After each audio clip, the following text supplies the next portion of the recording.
एक 2 ते 2.5 महिने झाले काय पण लिहिलं तरी आहे सर कुठल्या पण विषय इंग्लिश गणित सायन्स मॅथमॅटिक्स जॉग्राफी अशा विषयाला सर आणि सर का की सर इंग्लिश शब्दांची प्रोफेशनल त्यांना इंग्लिश येतं त्यांना येतच नाही त्यांनाही सर शब्द पाठ करून घ्यायचे म्हणजे सर त्यांना इंग्लिश वाचायला फास्टमध्ये जमेल आणि सर ही सर कुठलं आहे सर त्याच्यात सर आपल्याला अख्ख्या जगाचा नकाशा कळतो जगात काय आहे कुठले समुद्र अरबी समुद्र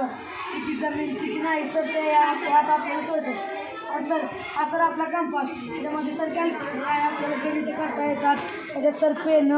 शॉर्पनर आहेत परत महाग पट्टी ठेवायला जागा आहेत परत तिथे पेन पेन्सिल ठेवायला खूप भरपूर जागा आहे सर या सर पट्टी ती सरपट्टी आपल्याला स्केलनं रेषा ओढायला आकृत्या काढायला वेगवेगळ्या प्रकारची सर यात आपल्याला कळू म्हणजे सर आपल्याला फळ्यावर लिहायला ती सर काही डस्टरची किंमत सर 20 रुपये आहे हां सर 15 रुपयाला आहे सर तुम्हाला कुठली गोष्ट घ्यायची 20 रुपये कमी देईल आम्हाला 15 रुपये नाही सर आम्हाला 15 रुपये सर खरेदी बसल्यावर सर तुम्हाला